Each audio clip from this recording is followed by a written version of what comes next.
Agradecemos aos queridos irmãos a colaboração. Não sei se a gente faz mais uma.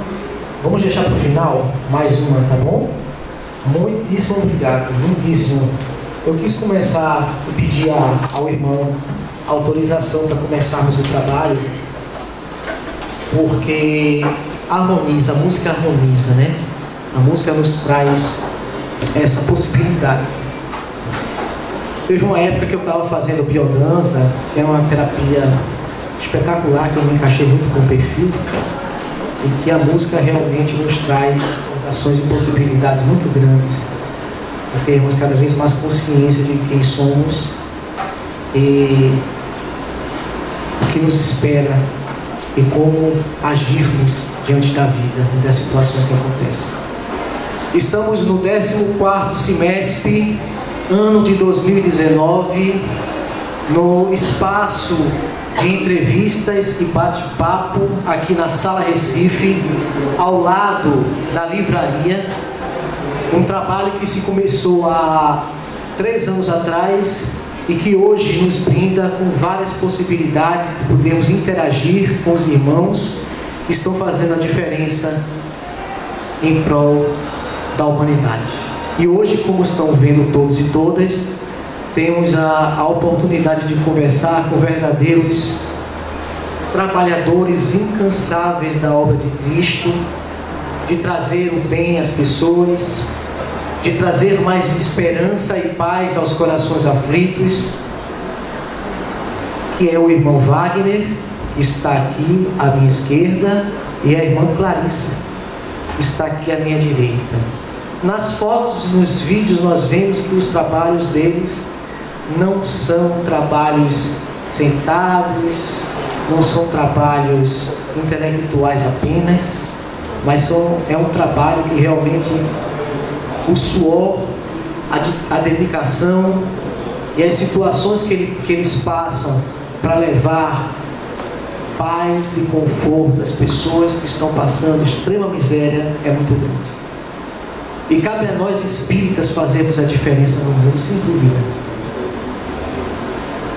Como este é um movimento espírita, este é um simpósio espírita, somos a mola propulsora para que outras pessoas, independente de serem espíritas ou não, possam também ajudar. É um prazer tê-los aqui, meus irmãos. Obrigado, Clóvis. Obrigado pelo carinho, pela recepção de todos. É uma grande honra poder estar aqui divulgando, falando sobre a obra humanitária Fraternidade Sem Fronteiras. É uma honra poder estar com os nossos irmãos espíritas, ainda que a organização Fraternidade Sem Fronteiras não é espírita, porém ela nasceu, a gente acredita que tenha sido um planejamento, né? Como a gente estuda a doutrina espírita, que toda obra, segundo André Luiz, toda obra do bem, né? Ela tem suas bases primeiro constituídas no mundo espiritual, depois há o planejamento. Mas isso é teoria, né? E aí, quando você começa a perceber que é uma realidade na prática, a gente vai ficando mais fortalecido, né? Com mais fé, com mais robustez, sabendo que a gente está no trilho, na linha desse trabalho. Interessante, já que a gente está falando no movimento espírita, que quando o meu irmão me chamou há 13 anos atrás para abrir uma empresa, foi muito interessante. Falou, mano, e assim, eu tinha um sonho, que era o chamado Coração de Anjos, desde 11 anos de idade, que na época do We Are the World, né, 1984, 85, morreu mais de 400 mil crianças em um ano à fome. Aquilo ficou gravado no coração, mas aconteceu que naquele momento onde ele falou, mano, vamos abrir uma empresa, eu era funcionário, trabalhava com 10 empresas, eu era funcionário de 10 empresas. Era impossível. Eu sabia que aquilo ali seria meu passaporte para iniciar esse projeto humanitário. O interessante é que ali, naquele exato momento, eu vi uma linha do tempo.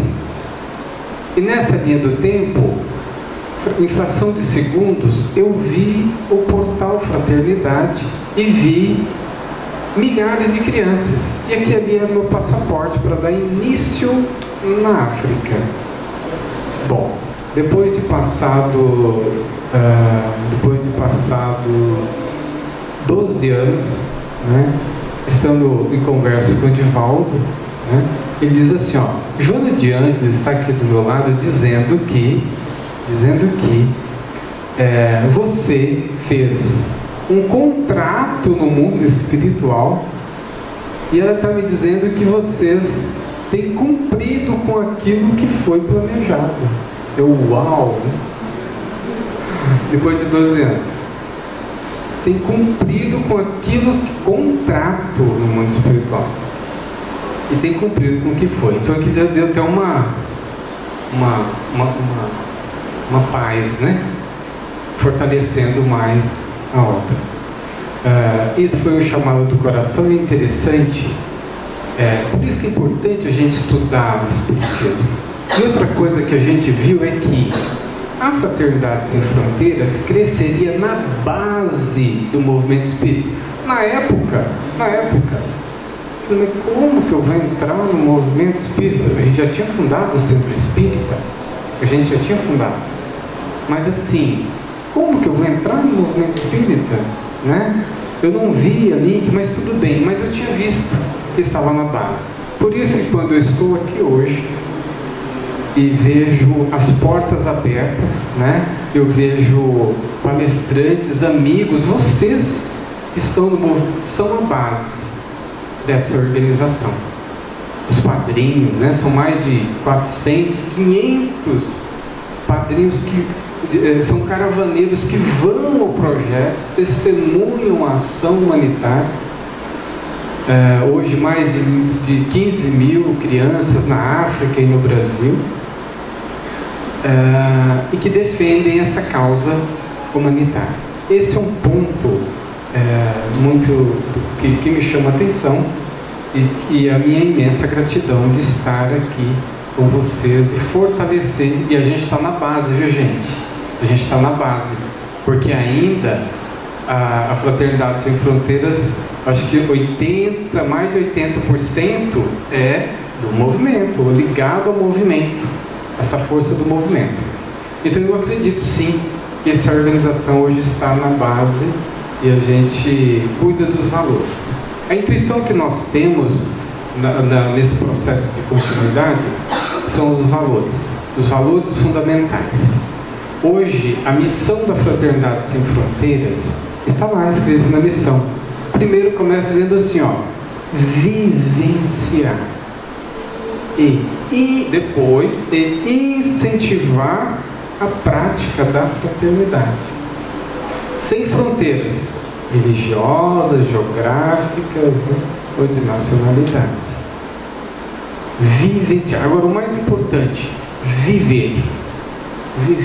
Porque a gente tem percebido que a prática honesta, verdadeira, no sentido do esforço honesto da prática da fraternidade, desenvolve uma força magnética entre nós.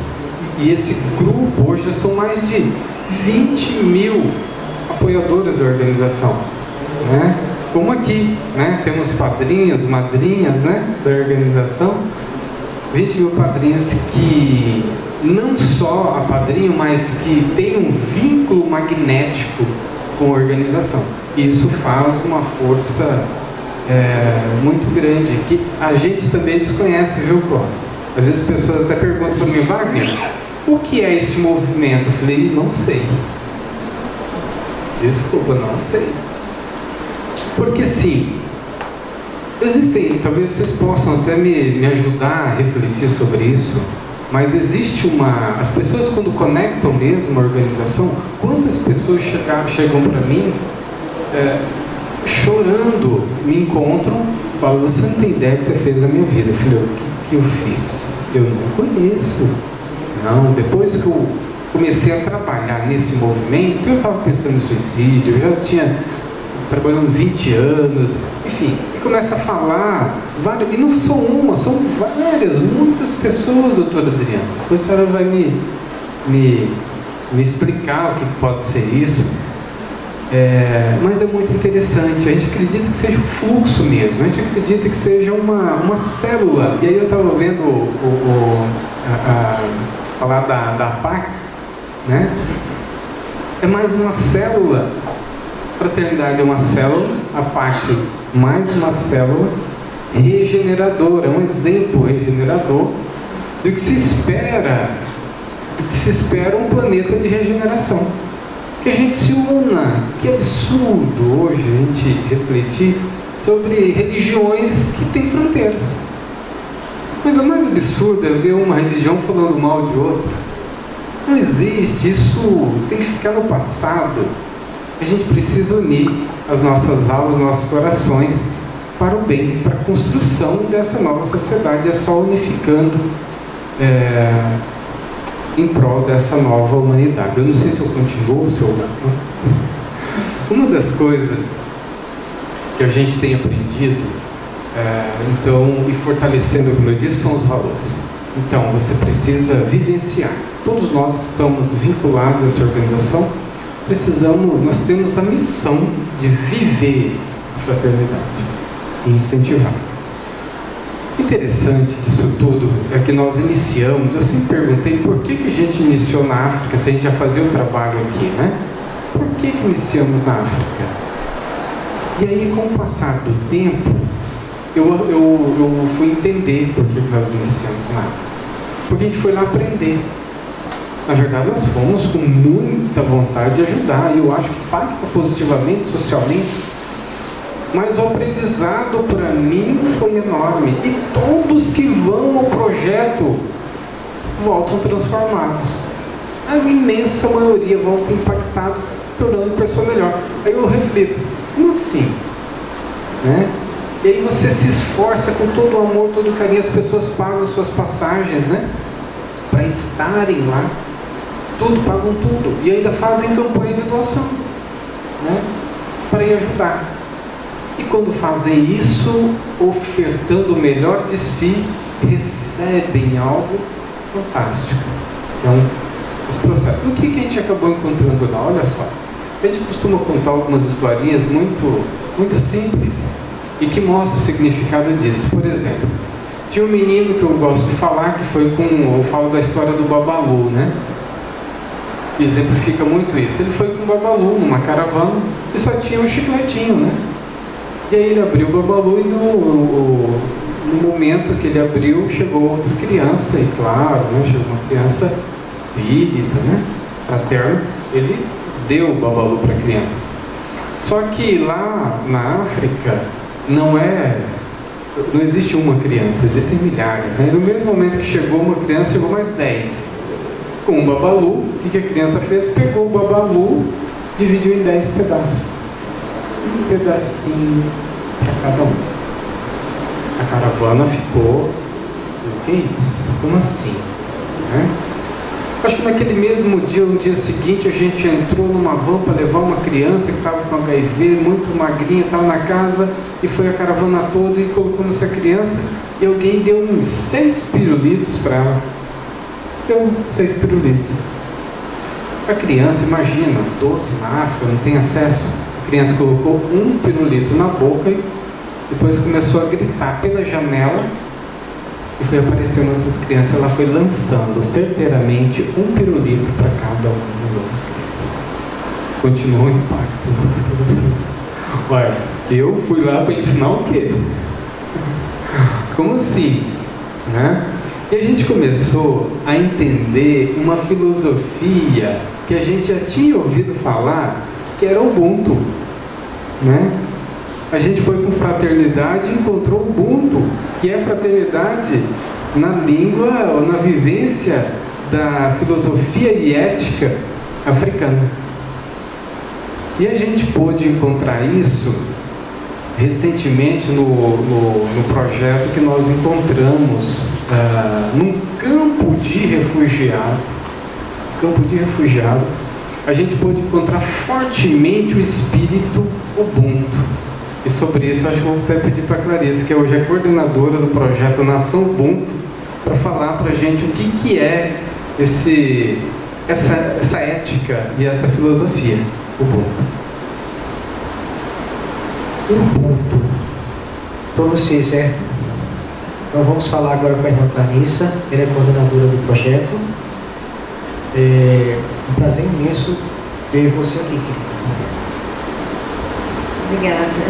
Obrigada por todos que estão aqui presentes. Então, eu já estou vivendo na África desde 2016 e lá eu pude conhecer um pouco da filosofia Ubuntu. Quando o Brasil conheceu o Ubuntu, quando as pessoas começaram a conhecer o Ubuntu, foi quando foi lançado na internet um vídeo em que contam a história de um antropólogo que foi estudar os usos e costumes de uma tribo africana. E aí, quando ele estava na tribo, ele propôs uma brincadeira para as crianças lá da região. Ele pegou um cesto de chocolate, colocou embaixo de uma árvore e propôs uma corrida para as crianças. E aí, naquele momento, as crianças todas se alinharam. Ele contou até 3, disse já.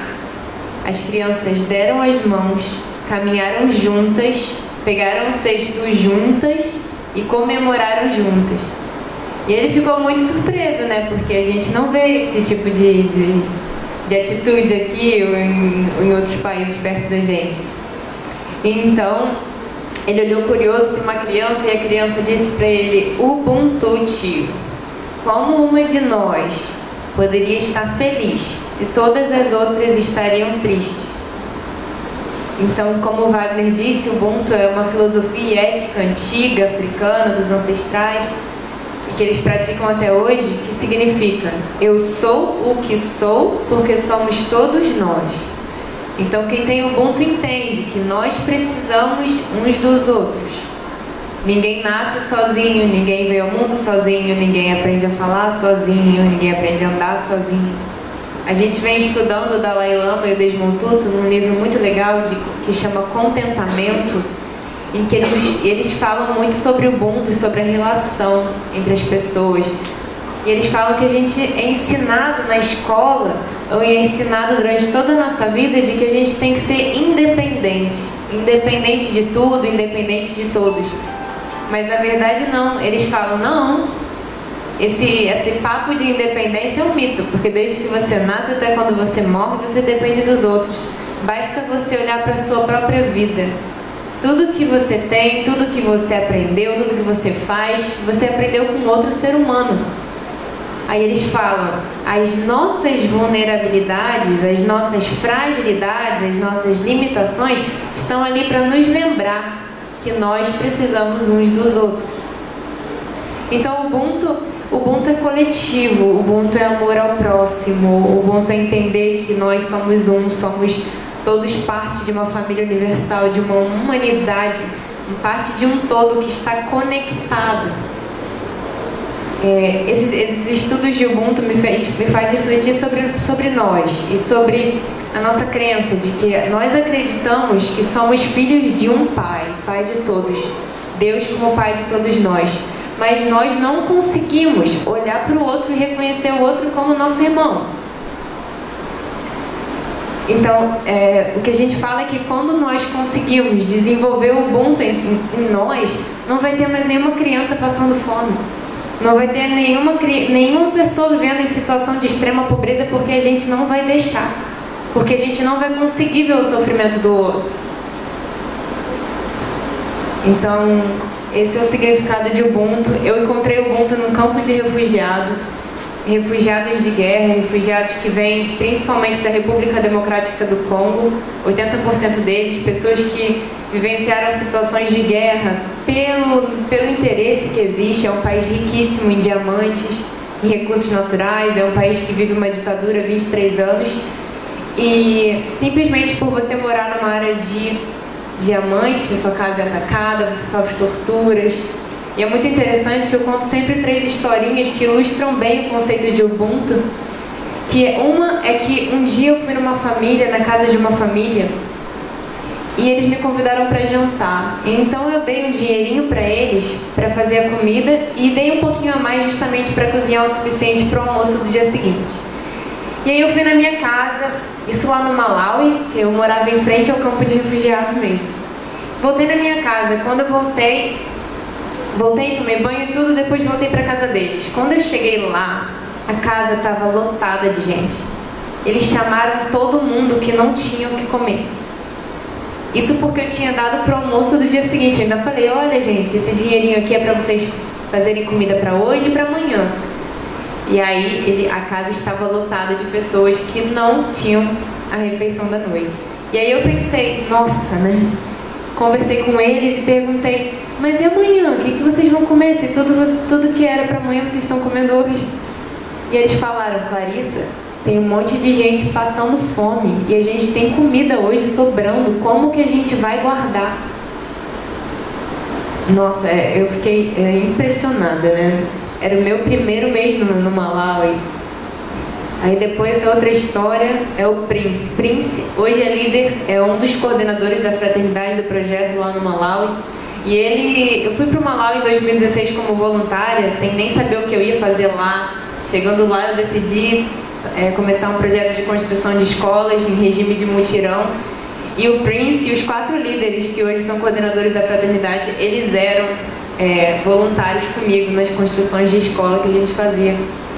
E aí a primeira visita do Wagner no campo de refugiados, nós conversamos sobre como desenvolver o projeto no Malawi, e ele sugeriu para os meninos de fazermos uma padaria, porque temos experiência com padaria em Mozumuia. E aí os meninos ficaram muito felizes. Ai, que legal, aqui não tem pão, vamos produzir muito pão. E eles lá só falam inglês. E eu e Wagner estávamos conversando em português, pensando já na distribuição de lucros, né? Falou assim, ele ganha uma parte, outro outra parte, distribuição de lucros individualmente. E aí um deles, o Prince que veio para o campo de refugiados já há 5 anos, o pai dele foi procurado, acusado de oposição ao governo, e o Prince foi todo queimado, ele tem o corpo inteiro queimado, porque os rebeldes estavam à procura do pai dele e torturaram ele justamente tentando saber onde o pai estava. E aí a sorte é que o Prince desmaiou. Acharam que ele tinha morrido e pararam a tortura. E o Prince, que quando você pensa nessa história, você imagina que na cabeça dele, no coração dele, vai ter um sentimento de vingança, né, de ódio. Mas aí quando você conhece ele, você vê só amor, você vê o pensamento no coletivo, na humanidade. Ele realmente consegue ver os outros como irmão. E aí nesse dia da padaria, o Prince olha pra gente e fala, nossa, que incrível a padaria, vamos produzir muito pão, vamos vender muito, vamos ganhar muito dinheiro, vamos pegar todo esse dinheiro e reinvestir na comunidade.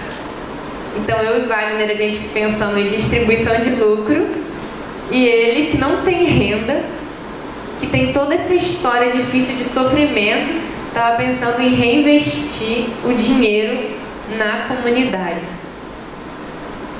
Então, esses são os exemplos de Ubuntu que a gente encontra lá. Tem muitos outros, eu poderia ficar aqui falando horas de todos os exemplos que eu já vivi, que eu já vi lá. E aí eu repito o que o Wagner disse sobre nós vamos para a África achando que vamos ajudar. Quando eu fui, e claro, a gente ajuda um pouquinho, mas eu fui para lá pensando, eu vou ajudar os pobres africanos, eu vou ensinar, eu vou fazer, né? E aí no meu primeiro mês eu já vejo tantos exemplos como esse, e rapidamente eu vi que quem seria mais ajudado era eu mesmo. Então a gente aprende muito, a gente recebe muito amor. Lá eles têm muito amor. E a gente sente, a gente escuta os caravaneiros falando sempre tão felizes e querem voltar e não param de pensar, porque a África traz isso sim pra gente, traz o pensamento no coletivo, traz o pensamento de que a gente não precisa do que a gente pensa que precisa aqui, faz a gente se desvincular do material, se desvincular do que a gente achava que era importante na nossa vida antes. Então o Ubuntu é isso, é amor ao próximo, é coletivo, é compartilhar, é compartilhamento, é pensar no outro. Obrigada. Clóvis, deixa eu só trazer uma experiência sobre a minha experiência com a fraternidade, né? porque o Wagner, ele questionou, ele disse, eu queria entender de fato o que é isso, né, que contagia. E a primeira vez que eu tive contato com a fraternidade, eu vi um vídeo do Wagner, e esse vídeo me emocionou muito, porque ele fala com a alma. Quem conhece o Wagner e assiste os vídeos dele, vê lá uma luzinha, porque quando é para ser, a gente, a coisa tudo converge para isso. E o Wagner, ele fala, por ele falar com a alma, esse vídeo que eu vi, ele falava sobre a questão dos refugiados da Venezuela, os venezuelanos. E ele, na fala dele, ele não estava indignado porque algumas pessoas questionaram por que é que o Brasil, na situação que encontra-se, ainda tinha que acolher pessoas de outro país e ainda por cima ter que ajudar com alimento, com trabalho, com moradia. E o Wagner, gente, vocês precisam ver esse vídeo, ele de uma forma muito limpa, uma linguagem muito humana, ele toca o nosso coração, porque ele diz pra gente que não existe fronteira, porque somos todos seres humanos, somos todos irmãos. Então o discurso dele meio que está muito casado quando a Clarissa fala dessa consciência filosófica dessas crianças. Vocês acabam absorvendo essa experiência com eles, essa ideia de mundo. E quando ele fala da missão, vivenciar e incentivar, a fraternidade, ela transmite isso para a gente, porque vocês, de fato, vivenciam isso na fala de vocês. E vivencia tanto que eu fui para a academia e eu fui com a camisa da fraternidade. Eu achei tão engraçado isso. 2 vezes eu fui. E na primeira vez, uma moça na academia, essa academia é muito grande, tem mais de 100 pessoas lá, treinando ao mesmo tempo. E aí lá vem uma moça, e aí olhou para mim e me deu um abraço. Na academia, eu nunca vi a moça. E ela me deu um abraço e disse, gente, você é da fraternidade? Eu também sou. E 2 vezes aconteceu isso, eu achei isso tão legal. Eu disse, agora eu vou usar minha blusa, vou comprar mais blusas, né? E aí eu comprei mais 5 blusas da fraternidade. Bom, uma vez eu escutei um palestrante dizendo que a palavra caridade, do grego, significa movimento do amor. Eu creio, sem dúvidas, que quando nós damos amor, é o que nos brota. Quando recebemos amor, esse ciclo fraternal cada vez mais edifica e se multiplica. E aqui temos a possibilidade de entender cada vez mais o nosso papel.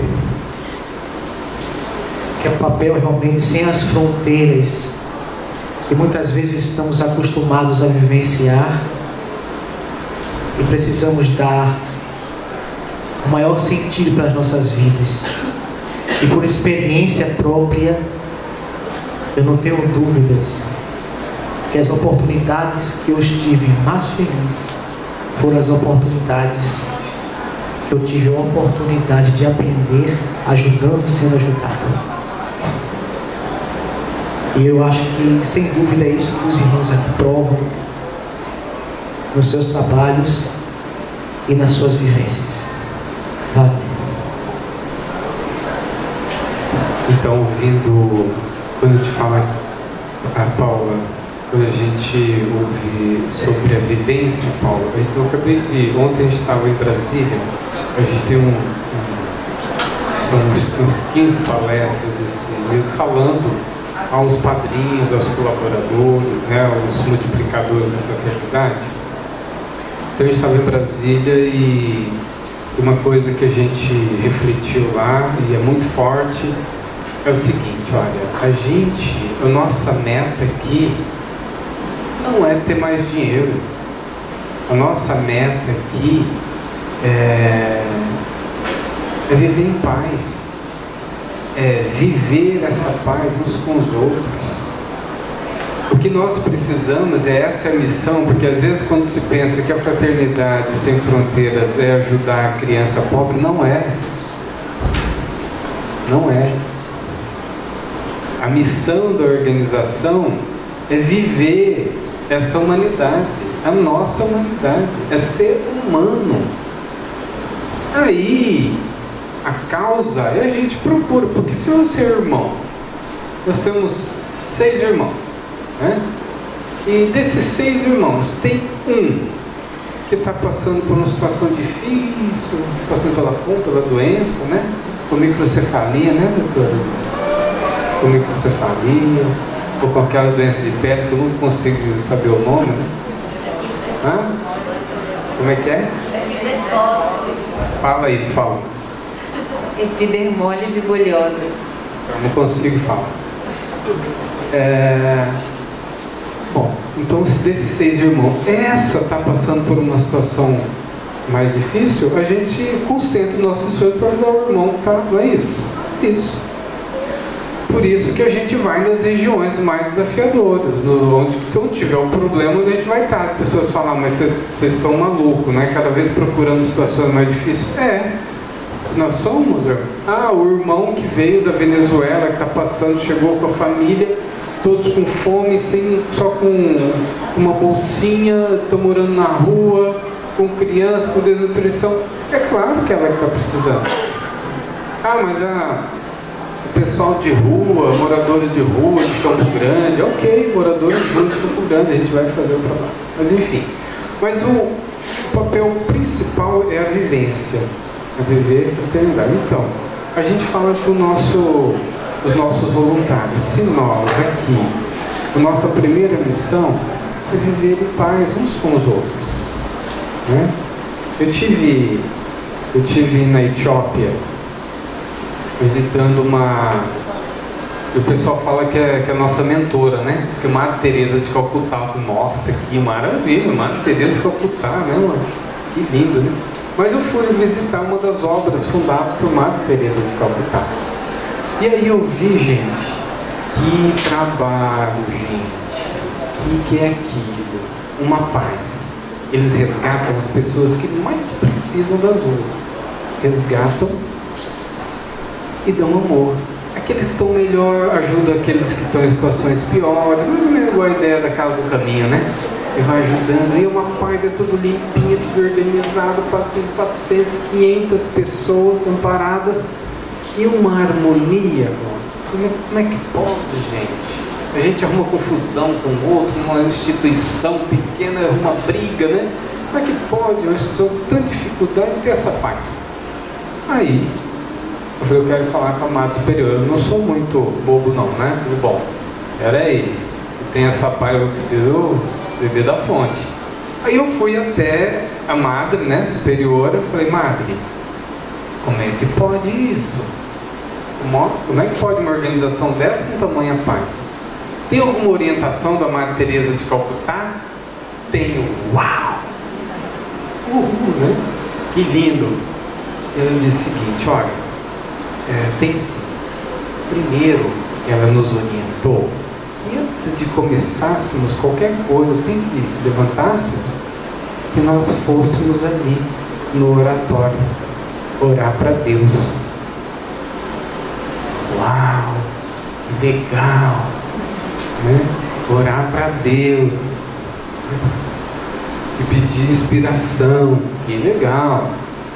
E a segunda, meu filho, é amar nossos irmãos que estão trabalhando imediatamente junto com a gente. A gente precisa cuidar bem deles, a gente precisa olhar, a gente precisa tolerar o outro, a gente precisa emitir um carinho, um respeito, um afago. Só isso? Sim, é isso. A orientação da Madre Teresa é isso. Em outras palavras, amar a Deus sobre todas as coisas e o próximo como a si mesmo. Porque as coisas são óbvias, né? E a gente já sabe o que tem que fazer. Ó, a gente já sabe. Gente, o movimento espírita, ainda mais com tanta informação extraordinária, a gente já sabe o que a gente precisa fazer, né? É isso. A gente precisa ter cuidado, oração, pedir a Deus, né? A orientação, porque a gente, às vezes a gente não sabe qual o caminho. Pede inspiração, mas você precisa o exercício uns com os outros. A gente precisa se amar, se respeitar. Impressionante. E se a gente trabalha isso com fidelidade, as coisas se abrem, aparece, tudo aparece, né? A gente começa a aprender um pouco do que é a lição do Cristo nessa vivência, né? Parece ser óbvio, mas às vezes a gente, como diz Chico Xavier, a gente vive fora do que é óbvio na Terra, né? Bom, meus irmãos, minhas irmãs, estamos no 14º semestre, ano de 2019, em mais um trabalho da sala de entrevista e bate-papo com nossos queridos irmãos, o Wagner Moura e a Clarissa Paz, trazendo para todos um trabalho espetacular, um trabalho que está trazendo aos corações, a todos os nossos corações, consolo, amor, dedicação. Hoje é um dia que estamos sendo brindados com um trabalho muito grande. Tivemos aqui a participação de muitos palestrantes, desenvolvendo trabalhos realmente emocionantes. E esse trabalho próximo com vocês que estão aí, a plateia, as pessoas, é um trabalho que emociona muito, porque nós estamos olho no olho aqui, ó. Eu estou olhando aqui os olhares, tem uma menina ali com um olhar fraterno, a outra amiga se emocionando tanto pelas coisas que está escutando, não é? E nós estamos aqui recebendo essa emoção, esse momento único em nossas vidas. Então essa sala ela foi para isso mesmo. Uma sala democrática que todos podem entrar, perguntar, todos podem abrir os corações. E os palestrantes que chegam aqui e saem da formalidade das palestras, né, mais formais, e ficam encarando as pessoas aqui, e eles sentem também isso. E ficam falando coisas e assuntos e histórias que nunca eles falariam se estivessem no mundo de teatro, não tirando a importância do trabalho, mas quando a gente se aproxima de pessoas, essa corrente do sentir, de estar perto, é muito forte mesmo. Eu vou oportunizar, Paulo, Wagner e Clarissa, para quem quiser fazer perguntas para nossos irmãos, pode levantar as mãos e fazer a pergunta que quiser e que puder também. Alguém quer fazer alguma pergunta hoje? É a sua oportunidade. Não perca. Seria bom ele explicar como é que a pessoa pode ajudar a fazer. A irmã quer fazer uma pergunta. Antes, o irmão lá atrás levantou a mão primeiro. Querido irmão, se aproxime para fazer a pergunta, por favor. Alguém pode levar o microfone para ele? Obrigado.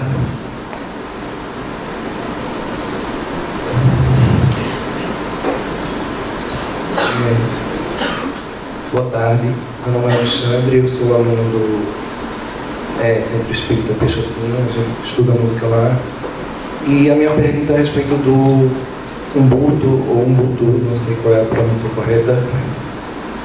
A gente está vendo uma realidade muito polarizada, não é só no Brasil, mas com discursos de ódio, discursos de intolerância. E isso tem ocorrido também em outros países, principalmente no Ocidente. Como é que a gente faz para espalhar um Ubuntu numa realidade como essa? Essa é a minha pergunta.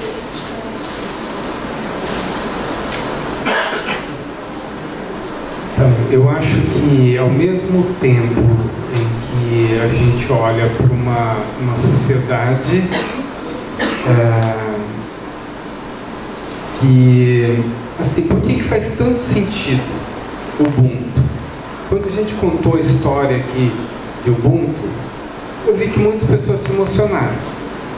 A gente se emociona. Por que a gente se emociona? Porque é a nossa humanidade. Porque faz sentido para nós. Esse tipo de atitude faz sentido para cada um de nós. Enquanto a busca pelo ter, pela ignorância, né, então comentada, não faz sentido, faz sofrer. A gente sofre com isso, faz mal para as pessoas, né? Ter, arrogância, ódio, né? Fronteiras, não faz sentido, não é humano, é insustentável. Então a gente chega num pico, muitas vezes, que é insustentável. Aí você começa a voltar e a querer ressignificar a sua vida. E aí você vai encontrando caminhos. Então, quando a fraternidade aí, tentando entender um pouco ela é mais um dos bilhões de caminhos, né? Mas que conectam a essência, conecta a nossa essência. Então, eu acredito sim que o Ubuntu vai caminhar naturalmente, né? Se não for pelo amor, será pela dor, né? Porque a dor do consumismo, né?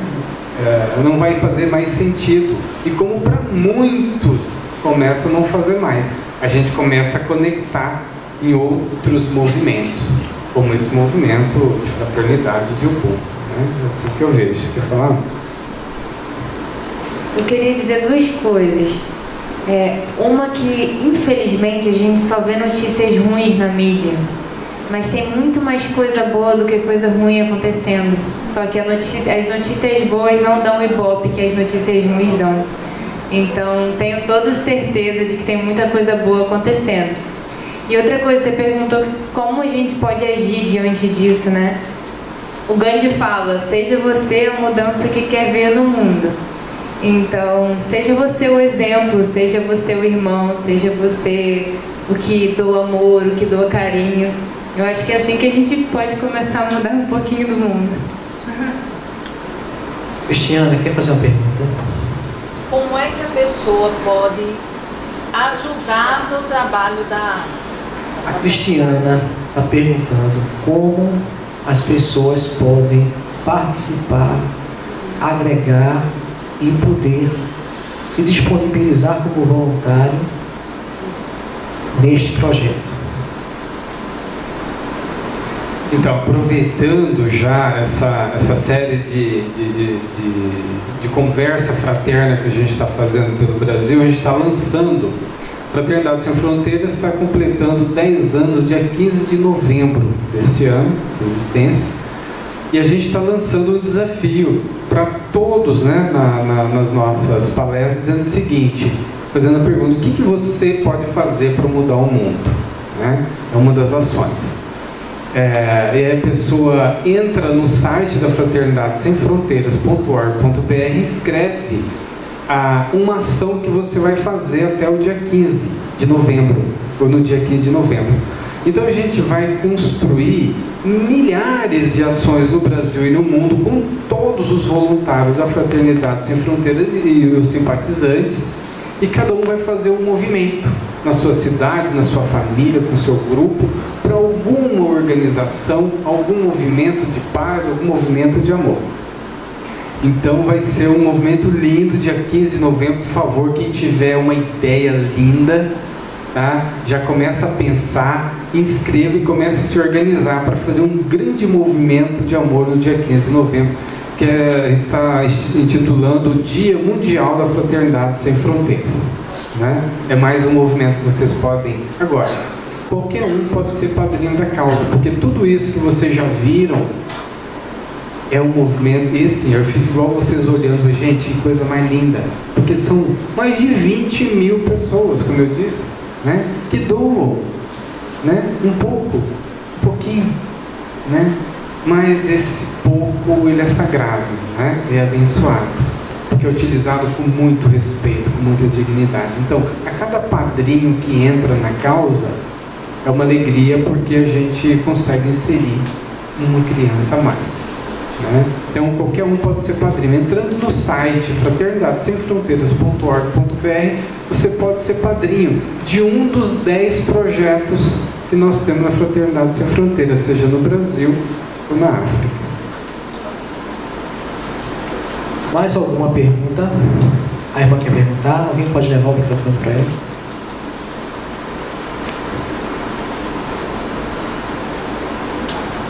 Oi, boa tarde a todos. Wagner, eu não sei se eu entendi errado, mas assim, eu percebi, logicamente, você é o fundador do Fraternidade Sem Fronteiras, não é isso? Foi quem idealizou esse projeto, mas eu não sei se eu entendi mal, ele é inspirado em outro que já existia, que você falou fraternidade, eu não sei se teria essa diferença, foi uma inspiração.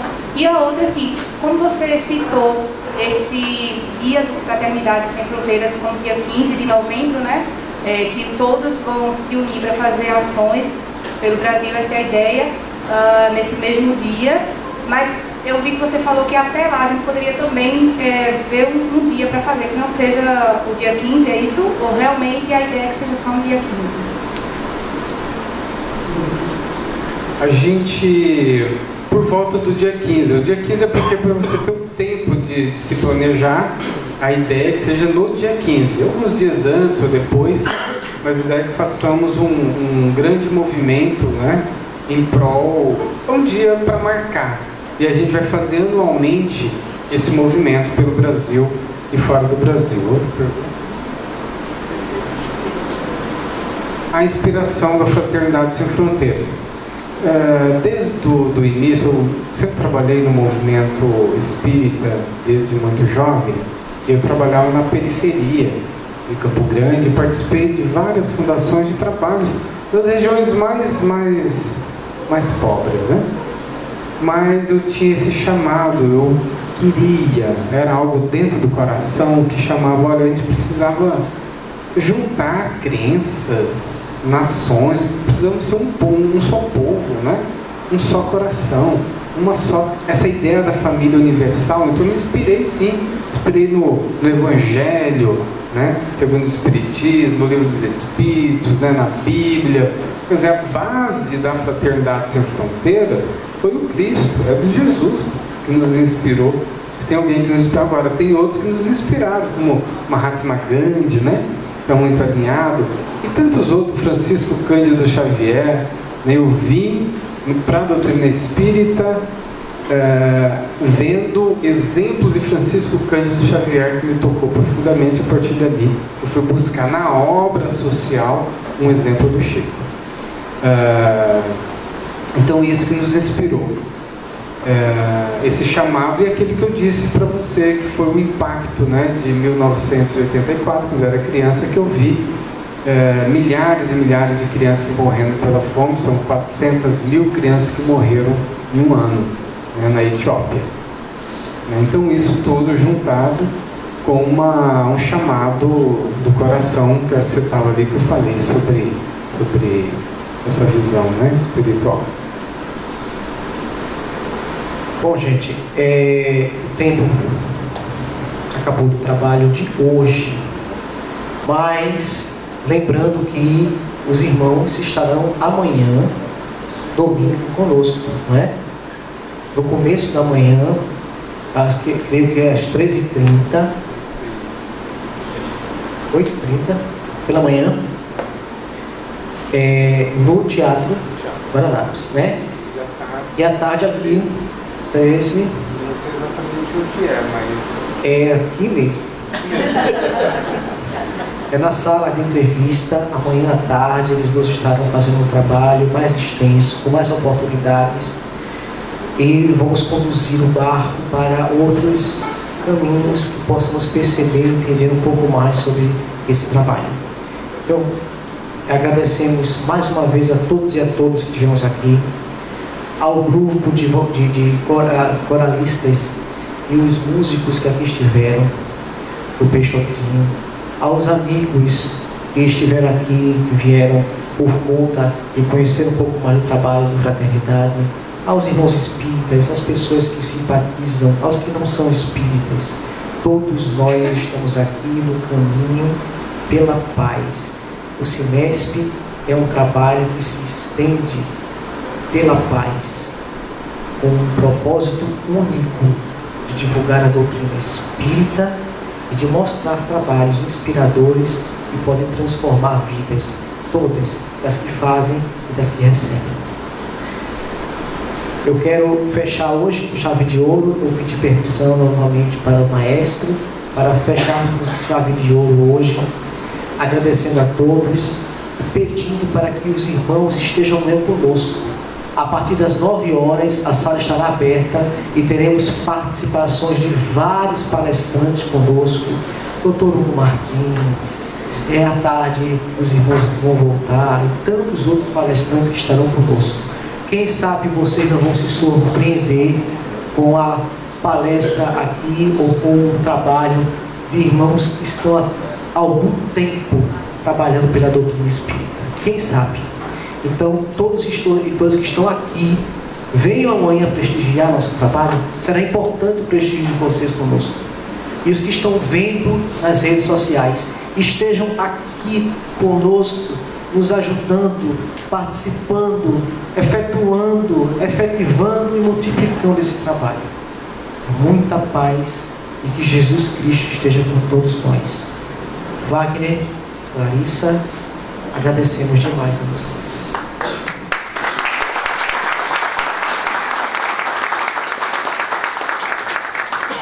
Por favor, mestre, Peixotinho.